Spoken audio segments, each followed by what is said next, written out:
Maayong adlaw daw sa inyo, kay Princess, kag sa mga kautulan ko da sa nga ate sa Gimaras.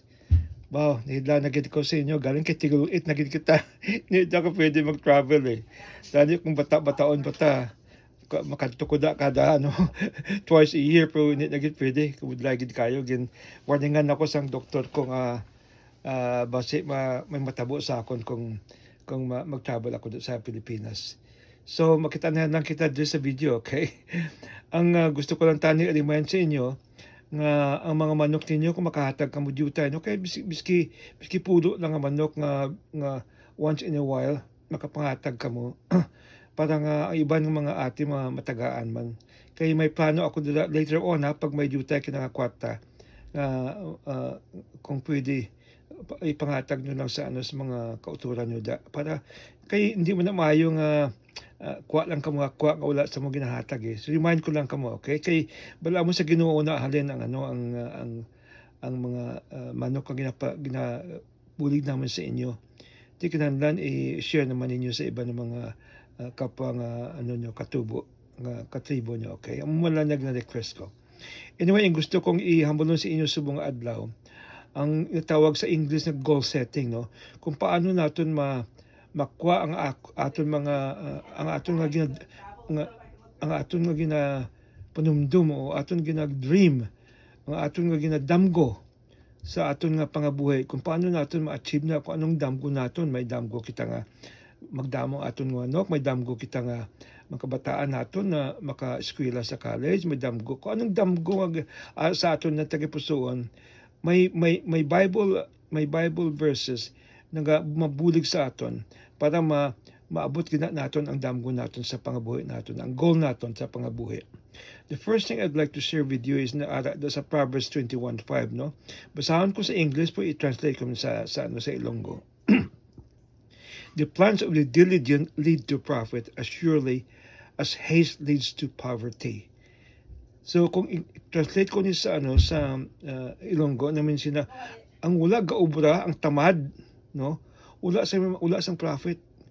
Pero ang gaobra tudo yung may profit gana iya.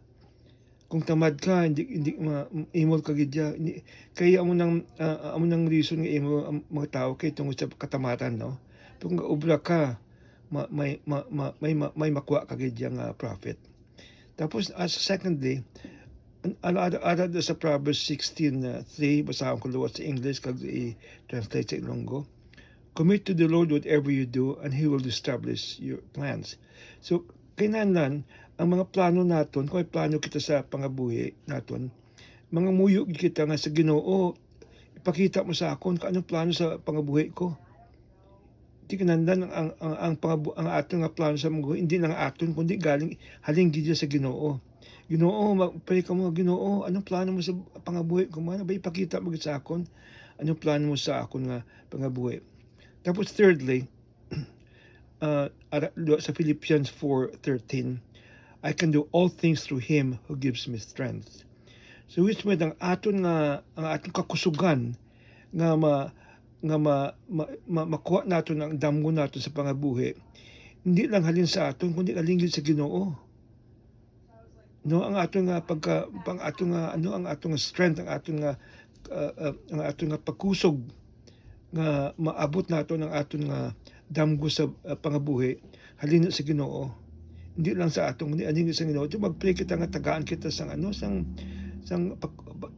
kusog nga maabot naton ang aton nga damgo kag pangarap sa pangabuhi naton, okay? So number 3, number 4 gali. Chronicles 15:7. But as for you, be strong and do not give up, for your work will be rewarded. Ang namin siya sa Ilonggo, hindi ko mag-give up kung ano, biski doon nakabudlay, sige lang pare, sige lang, biski budlay kaayo, kay makuha nyo ginang inyong damgo, kay buligan ko sa Ginoo. Umuna sa Ginoo, be strong, sa Ginoo, magkusog ka mo, hindi ka mag-give up.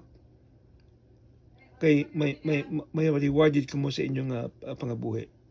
Tapos lastly, ara sa Proverbs 16:9, in his heart a man plans his course, but the Lord determines his steps.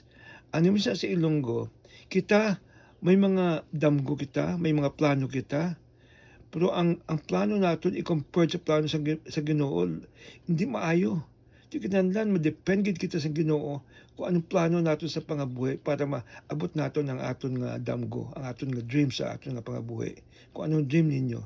So munang these are the things nga gusto ko i-share sa inyo ng unang-una nga kinahanglan hindi kita magtinamad. Secondly, kinahanglan ihatag nato sa Ginoo ang aton nga plano, mangayo kita sa Ginoo kung anong plano sa pangabuhi naton. Tapos thirdly, nga magkusog kita, hindi kita mag-give up kung may plano kita. Tapos sa fourthly, ang lastly, ang mga ideas natin maayo pa, mas maayo pa gid ang ideas ng Ginoo sa atong mga pangabuhi. So muna gusto ko i-share sa inyo no nga hindi ko mag-give up. Sige lang, pangamuyo lang kamo nga nga tagaan kamo sang ideas ng Ginoo kung ano himuon niyo sa inyong pangabuhi. So ginalipat ko repeat ko lang sa inyo pirmi nga plangga ginamon kamo kag nasadya gid ako nga makabulig sa inyo. Masadya gid ako nga may connection kita biski layo ay kita. Thank you very much. Damo gyud salamat sa inyong tanan, okay? Makita na kita liwat sa next na video, okay?